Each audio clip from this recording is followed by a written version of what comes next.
Hi guys, welcome back to another webinar. So in this webinar, we're going to be discussing eForms, also known as records. Now, what are eForms? eForms have a slightly different approach on Logit, as they're mainly used just for statements of facts. And what I mean by this is there's no investigations off the back of them, they're not scheduled. It doesn't need to be passed to management once they've been completed and reviewed. It is just a statement of fact against a particular asset, location, or contractor. Now, if I go over to the 9 menu and I go down to location records, you can see that we have a list of the records that have been completed, like our quarterly PPM inspections and our room cleans and our room inspected.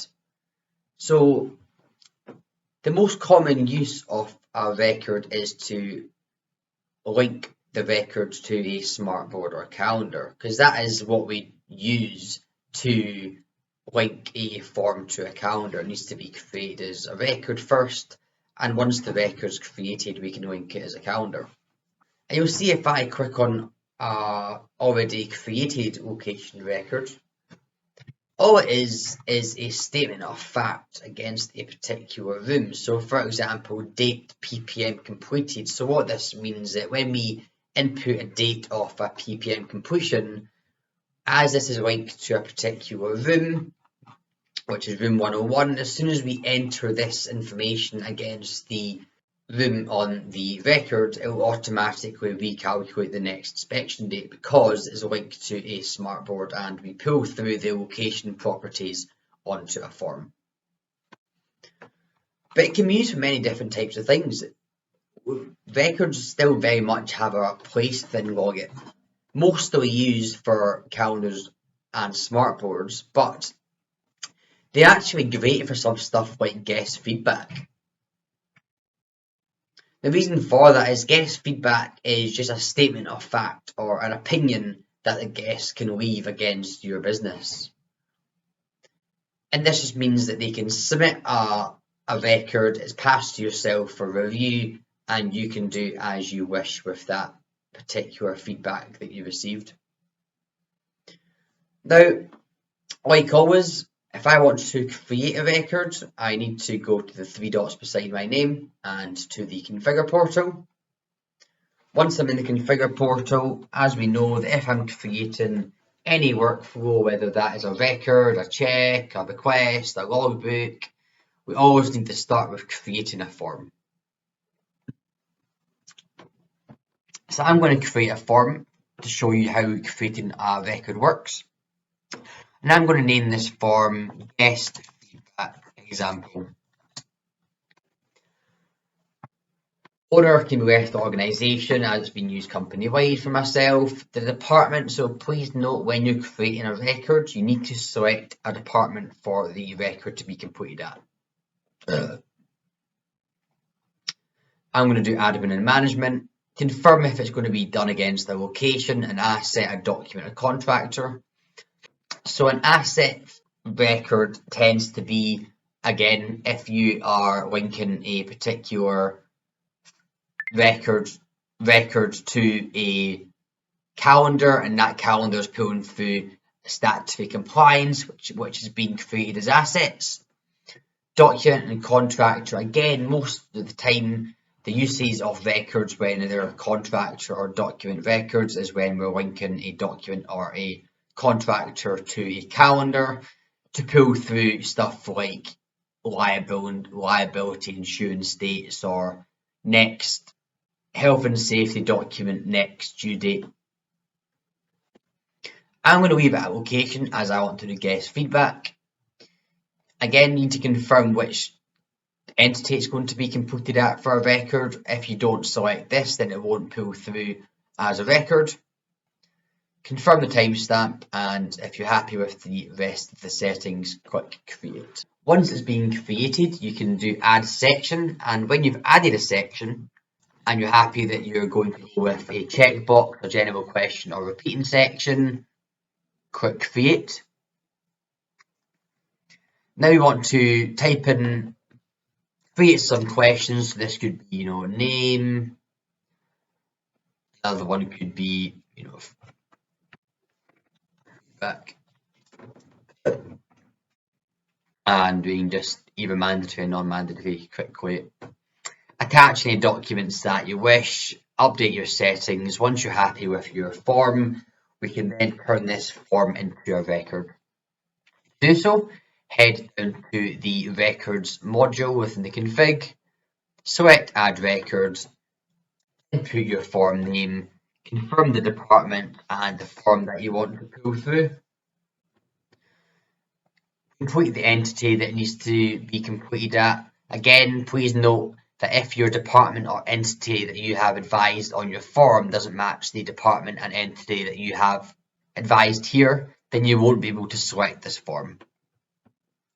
Select the locations which you want to give this to. So if it's, for example, a guest feedback, then it's probably going to be an anonymous user, as you want to give the public the ability to submit this form, even if they're not a Logit user and do not have access to Logit. You can then see it's going to be managed by General Manager, and then it's going to be managed and overseen by Observer. And you then have the ability to say enable anonymous submission for public access, and click create. Once we have that created, we can then go to edit, and we can set triggers to say that when this record and guest feedback has been submitted, then please send an email to the general manager to advise that a feedback has been left for them to review. You can have progress states to say that reviewed or investigating, which will make a bit more sense after we actually complete a form. Essentially, you can update a progress of a record after it's been submitted. Now we want to think of the journey for the customer. So when they complete this form, what completion message are we going to give them? So we can say, thanks for completing. Cool. And then we can save.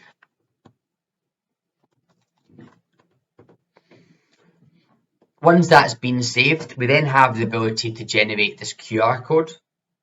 So to do so, you can go up to the top right hand corner, click QR code, and we want to generate it for the Edinburgh Hotel.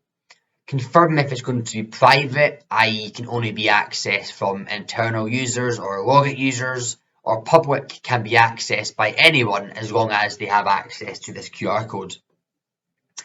So now all you want to do is hit QR code, and there we have the QR code for the guest feedback, and it confirms the record name and the location of it as well. So feel free, go ahead, scan the QR code, and then it will take you to the record. So now we have created it, we actually have the ability to go on and see what it looks like from our side. So we can go over to the three dots, over to monitor, and let's go to the 9-dot menu and down to our location records. Now if we create this on demand and we want to find our guest feedback form that I created and select add, you can see that I can put my name, and the feedback I can put is fantastic, absolutely loved it, best webinar ever, and submit. This will be done by one of your customers, and then we can filter by record types. Obviously this is a demo site, so we've got a lot going on. But now we have my guest feedback example form, and go into it, you can see it's now locked down. You can see it was completed by this user at this time, and we can then go to it and update the progress to say that it's been reviewed and it will update here, or we can go back into it and say it's been investigated, because this is the progress states that we advised against this record. Now, that is eForms, but before I move on, we can actually take our eForms, and if you have a whole load of eForms that you use and you want to make them more easily accessible for your team, what we have a concept of is a hub. So if you go to the 9 menu in my site, you can see that I have something called the hub. And if I click on this, it can show you a variety of different records that you can have easily accessible. But these can also just be used for third-party external sites that you guys commonly use, which you can store within Logit too. So if I click on your suggestions box, it takes me to the record for a suggestion box. But you can actually have one for, your food ordering portal or any other sites that you use, just for quick, easy links, and that's what the hub is. So to add something to your hub, you can go over to the configure portal, ensure that you have your hub turned on. If not, please get into contact and we can ensure it's turned on. It may be called external gateways, but go down to the hub. You can see this is all the ones that we have created already. Now, if we want to put our record in a hub, for example, what you can do is go to records, find the record that you want to input into the hub, click edit, and we can then preview this and go to generate URL, generate the URL, generate the URL, and when you go back to the hub, you can then add a link, add the name, input the URL that we just created, and input an icon that you want to show in the hub. Now, these can be found on a third-party website called Font Awesome, so please go ahead, go to Font Awesome, and all you do is find the icon ID and paste it into here. Now I've created that, I can go back over to my monitor portal, go down to the hub, and there I have my feedback that I just created. I can click on this and it'll take me straight to the form to complete a guest feedback example. And that is records. They're really easy actually. There's not actually much workflow to them if you're just creating records on their own. It's just a case of creating your form, turning it into a record, and ensuring that you have your location records turned on within the 9 menu for your teams to complete.